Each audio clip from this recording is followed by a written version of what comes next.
Assalamualaikum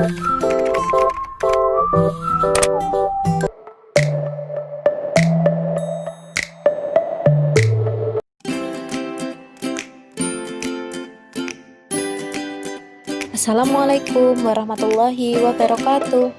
Halo anak Soli, bagaimana kabarnya hari ini? Semoga anak-anak selalu sehat ya, sehingga dapat tetap semangat dalam belajar dan beribadah. Hari ini kembali lagi belajar bersama Bu Guru dalam pelajaran sejarah dan kebudayaan Islam. Tetapi sebelum belajar kita berdoa dulu, supaya ilmu yang kita pelajari berkah dan bermanfaat. Sikap berdoa, yadun diangkat, roksun ditundukkan. Membaca doa sebelum belajar. Doa sebelum belajar. Bismillahirrahmanirrahim. Rabbi zidni ilma warzuqni fahma. Artinya, ya Allah, tambahkanlah ilmu pengetahuanku dan berilah aku kepahaman. Amin. Nah, jika di minggu sebelumnya kita telah belajar mengenai materi keperwiraan Nabi Muhammad SAW, di minggu ini kita akan belajar tentang materi pembinaan masyarakat Madinah. Silahkan anak-anak buka buku paket SKI-nya di halaman 23. Sudah dibuka semua ya? Sekarang coba perhatikan pembahasan mengenai perjanjian Aqobah pertama dan perjanjian Aqobah kedua. Supaya lebih jelas bagaimana sejarahnya, silahkan anak-anak perhatikan dengan sungguh-sungguh penjelasan Bu Guru berikut ini. Pada awal tugas kenabian Rasulullah, gangguan dan penyiksaan dari para kaum kafir Quraisy di Mekah semakin merajalela. Nabi Muhammad dan umat muslim selalu dijadikan bahan ejekan, dihina dan ditindas, serta dicari-cari kelemahannya. Karena itulah, Nabi Muhammad beranggapan bahwa kota Mekah tidak lagi dapat dijadikan sebagai pusat dakwah. Kemudian Nabi Muhammad mulai mengunjungi berbagai negeri seperti Thaif. Namun, beliau juga dimusuhi di sana, sehingga tidak dapat berdakwah. Nabi Muhammad kemudian menyampaikan dasar-dasar akidah Islam dan mengajak untuk masuk Islam kepada para pendatang di Mekah ketika musim haji tiba. Selain itu, beliau juga menyampaikan penderitaan dan siksaan yang dilakukan oleh kaum kafir Quraisy terhadapnya dan para pengikut-pengikutnya. Dan akhirnya ada dua suku yang mau menerima ajakan Nabi Muhammad, tetapi mereka belum bersedia melindungi Nabi Muhammad karena masih ada permusuhan di negerinya. Keduanya adalah suku Aus dan Khazraj yang berasal dari Yathrib. Yathrib adalah nama lain dari kota Madinah, dan penduduknya disebut juga dengan kaum Ansor yang terdiri dari suku Aus dan suku Khazraj. Mereka disebut sebagai kaum Ansor karena telah menerima dan menolong orang-orang Mekah yang berhijrah ke Madinah.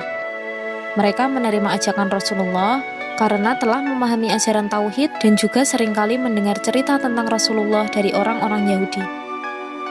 Jumlah orang Yathrib yang masuk Islam sebanyak 6 orang, dan ini menjadi awal dari banyaknya penduduk Yathrib yang bersedia untuk masuk Islam. Sejarah perjanjian Aqobah mendapatkan namanya dari Bukit Aqobah yang dijadikan sebagai tempat baiat kepada Nabi.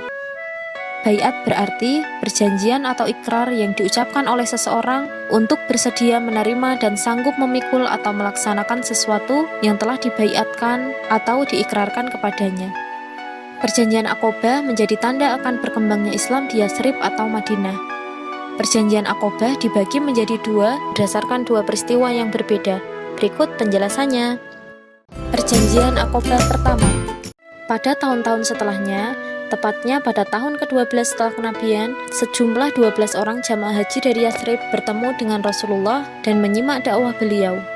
Mereka menyambut dengan baik sehingga mereka menyatakan keislaman dan melakukan baiat kepada Rasulullah. Pertemuan itu terjadi di Bukit Aqobah dan mengadakan persetujuan untuk membantu Nabi Muhammad dalam menyiarkan agama Islam. Perjanjian ini kemudian dikenal sebagai Perjanjian Aqobah pertama, yang isinya antara lain, pertama, menyatakan kesetiaan kepada Nabi Muhammad, rela mengorbankan harta dan jiwa untuk menyebarkan agama Islam. Yang kedua, tidak akan menyekutukan Allah Subhanahu wa Ta'ala, dan yang ketiga, menyatakan tidak akan mencuri, tidak akan membunuh, tidak melakukan perbuatan curang, dan tidak berdusta. Sebagai strategi mengembangkan Islam di Yathrib, Nabi mengirim seorang sahabat yang pandai membaca dan sangat bersemangat dalam menyiarkan agama Islam, yang bernama Mus'ab bin Umair, untuk bergabung dengan rombongan yang pulang ke Yathrib. Tugasnya untuk menyebarkan ajaran Islam di sana dan membantu penduduk Yathrib yang telah menyatakan keislamannya. Mus'ab kemudian menjadi guru mengaji di Madinah dan sebagai imam dalam sholat. Karena suku Aus dan Khazraj telah lama berselisih, sehingga mereka tidak mau salah satu dari mereka menjadi imam. Perjanjian Aqobah kedua. Sejarah Perjanjian Aqobah kedua terjadi pada tahun ke-13 setelah kenabian yang dilakukan oleh Nabi Muhammad terhadap 73 orang yang datang dengan tujuan hendak melaksanakan ibadah haji.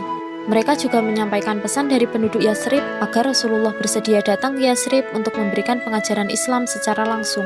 Mus'ab juga kembali ikut dengan semua penduduk Yathrib yang sudah masuk Islam lebih dulu. Kemudian mereka menemui Rasulullah di Aqobah pada suatu malam.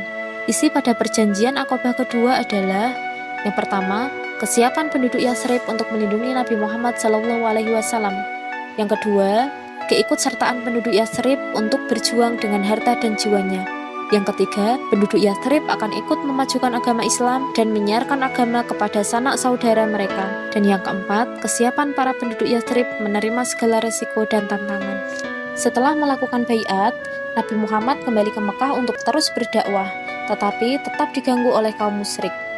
Kemudian, Nabi memerintahkan untuk hijrah ke Yathrib, baik sendiri maupun berkelompok. Mereka kemudian berhijrah dengan diam-diam agar kaum musyrik tidak mengetahui kepindahan tersebut. Ada beberapa faktor yang membuat Rasulullah memilih Yathrib sebagai tempat untuk berhijrah kaum muslimin. Faktor tersebut antara lain: yang pertama, kota Yathrib adalah tempat yang paling dekat dengan kota Mekah. Yang kedua, Rasulullah telah memiliki hubungan baik dengan penduduk Yathrib sebelum diangkat menjadi nabi. Yang ketiga, Nabi sudah mengenal penduduk Yathrib sebagai orang-orang yang memiliki budi pekerti yang lembut dan sifat-sifat yang baik. Dan yang keempat, hijrah merupakan keharusan bagi Nabi sendiri karena mendapat perintah dari Allah Subhanahu wa Ta'ala. Setelah pelaksanaan perjanjian Aqobah selesai, Nabi kemudian menunjuk 12 orang untuk dijadikan sebagai pemimpin dalam rangka melaksanakan isi baiat yang telah diikrarkan sebelumnya. Berikut ini susunan kepemimpinan yang terdiri dari 9 orang dari kabilah Khazraj dan kabilah Aus.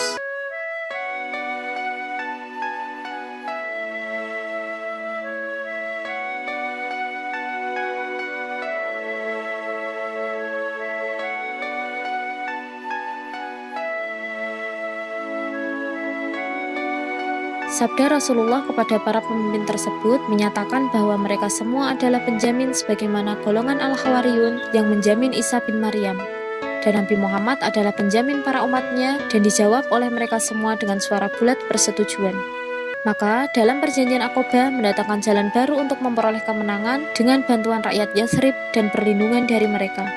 Maka setelah itu Nabi memerintahkan sahabat-sahabatnya untuk hijrah ke Yathrib supaya terbebas dari gangguan kaum kafir Quraisy. Alhamdulillah, materi perjanjian Aqobah pertama dan kedua sudah kita bahas bersama. Nah, sekarang anak-anak sudah paham mengenai sejarah awal berkembangnya Islam di Madinah ya. Setelah mempelajari materi ini, Bu Guru berharap anak-anak dapat mengambil hikmah serta meneladani sifat Rasulullah yang pantang menyerah dalam membela dan menyiarkan agama Allah. Jangan lupa anak-anak tetap membaca buku paket SKI-nya, dan jika ada yang ingin bertanya, bisa langsung ditanyakan kepada ibu dan bapak guru. Cukup sekian materi kita hari ini. Bu Guru akhiri, wabillahi taufiq wal hidayah. Wassalamualaikum warahmatullahi wabarakatuh.